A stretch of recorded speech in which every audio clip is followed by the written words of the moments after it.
Como degustar vinhos?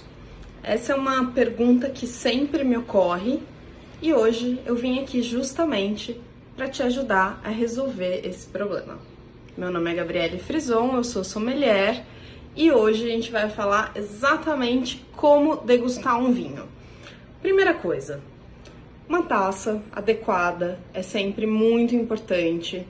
Para vinhos tintos, que seja uma taça de bojo mais largo, que seja uma taça grande. Para vinhos brancos, a taça pode ser um pouco menor.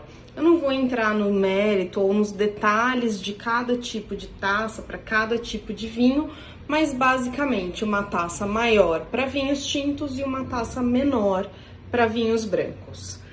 Segundo, vinho a gente serve sempre muito menos do que a capacidade da taça.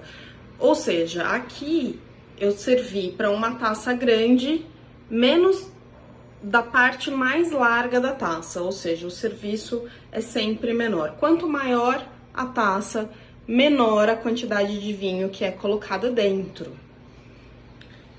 Depois, é importante vocês saberem também como segurar uma taça.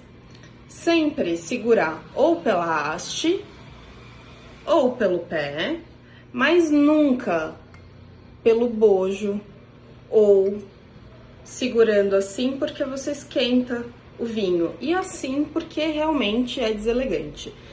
As melhores formas são assim, pela base ou assim, pela haste.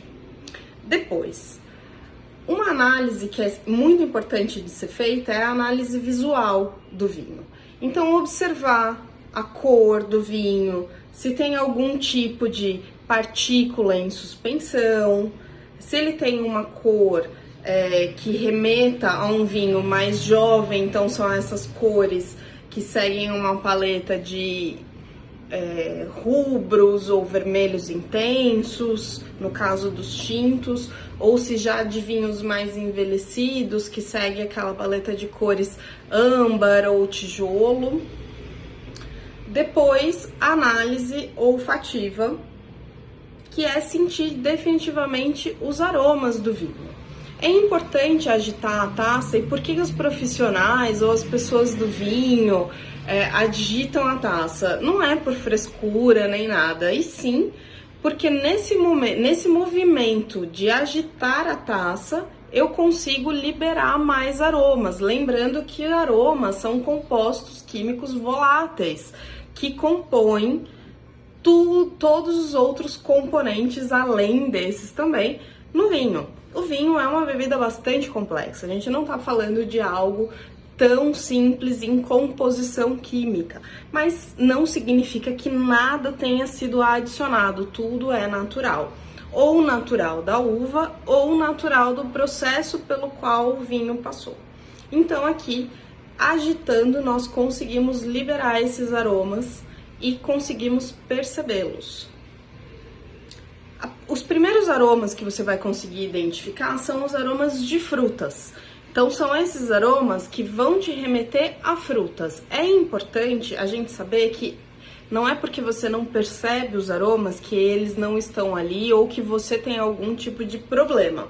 A questão não é essa, é uma questão de treino. A gente precisa treinar para entender os aromas. Então, minha sugestão para vocês é ir até a feira, ir até o mercado quando tiver e realmente sentir o aroma das frutas, que é o primeiro tipo de aroma que a gente vai sentir. Depois, a gente vai perceber alguns aromas de especiarias, que também são bem comuns. Então, temperos. Isso você tem aí na sua casa, fruta também tem aí na sua casa.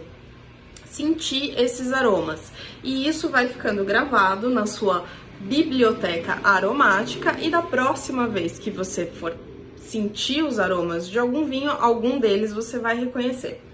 Então, em primeiro plano, as frutas, em alguns casos as especiarias, também é possível sentir flor. Nós mulheres temos mais facilidade de sentir aromas florais porque justamente sempre estivemos mais ligadas às flores. Então a gente acaba tendo um pouco mais de facilidade, porque isso é uma coisa que talvez esteja mais gravada aqui na nossa biblioteca aromática. Então as flores acabam sendo um pouco mais fáceis para algumas mulheres. Obviamente não é para todo mundo, porque nem todo mundo é igual mesmo e nem deve ser. Mas as flores também são importantes componentes aromáticos. E aí a gente vai buscar reconhecer flores. Depois que eu já consegui reconhecer alguns aromas, e aí eu vou pensar em pelo menos 3 aromas diferentes que eu consegui reconhecer nesse vinho, aí eu vou para análise gustativa. Vou de fato provar o vinho.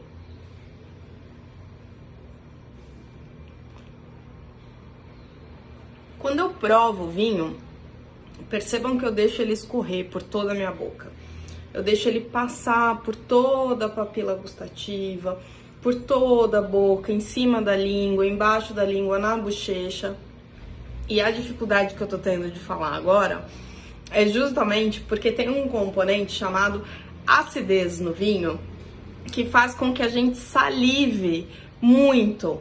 E é muito difícil, logo após degustar um vinho com uma boa acidez, conseguir falar perfeitamente, porque há essa real dificuldade, porque tem bastante salivação. Mas isso é sempre um sinal muito positivo em termos de qualidade. É importante a gente pensar que a acidez do vinho é a vivacidade dele, é o frescor, é aquilo que faz a gente querer beber mais um gole de vinho. Se ele não tivesse acidez, ele seria um vinho chato, um vinho cansativo, um vinho que depois de 2 goles, 3 goles, eu já não ia querer beber de novo. Uma vez que ele tem frescor, que ele tem acidez, sim, eu quero beber ele de novo e isso me chama para um próximo gole. Um outro ponto importante de observação na degustação gustativa é a quantidade de taninos, e normalmente as pessoas questionam o que é tanino. Tanino é essa sensação de adstringência ou de secura na língua, quando a língua resseca. Isso é tanino. A acidez, ela entra em contraponto. Enquanto a língua resseca por causa do tanino, a acidez traz salivação, que faz com que essa língua fique molhada novamente, ou seja, facilitando de novo um próximo gole. Um entra em balanço com o outro. E isso nós dizemos sobre vinhos equilibrados. Um vinho que tem tanino e que tem acidez em equilíbrio vai ser um vinho mais gostoso de se beber. Esse é um dos pontos principais. Outro ponto que a gente vai perceber na boca também é o teor alcoólico. Se esse vinho esquenta o seu paladar, ou quanto ele esquenta o seu paladar, e você percebe que ele tem álcool demais, ou álcool de menos, ou álcool em equilíbrio, que é o que a gente está buscando. Sempre um vinho equilibrado. Outro ponto da degustação gustativa é o peso do vinho, que a gente chama de corpo. Aquilo que as pessoas falam, um vinho encorpado ou um vinho leve, tá definido nesse ponto. O peso do vinho em boca. E como que eu defino o peso do vinho em boca? Dá mais um gole no seu vinho.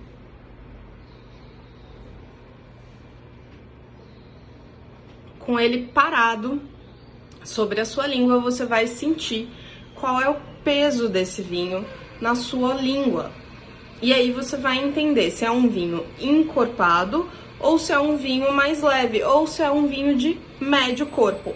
Esse que eu tô provando, ele é um vinho de médio corpo, com taninos médios e uma acidez mais presente.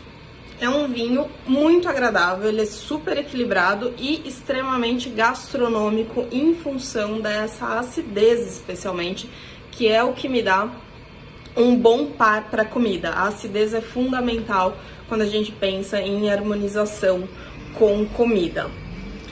Bom, depois disso, que você fez essa primeira análise sensorial, obviamente você vai continuar fazendo isso ao longo das taças, mas de fato, num segundo momento, é confirmar todas essas percepções iniciais e definitivamente curtir o seu vinho, porque nada melhor do que abrir um vinho para poder curtir a ideia de provar um vinho.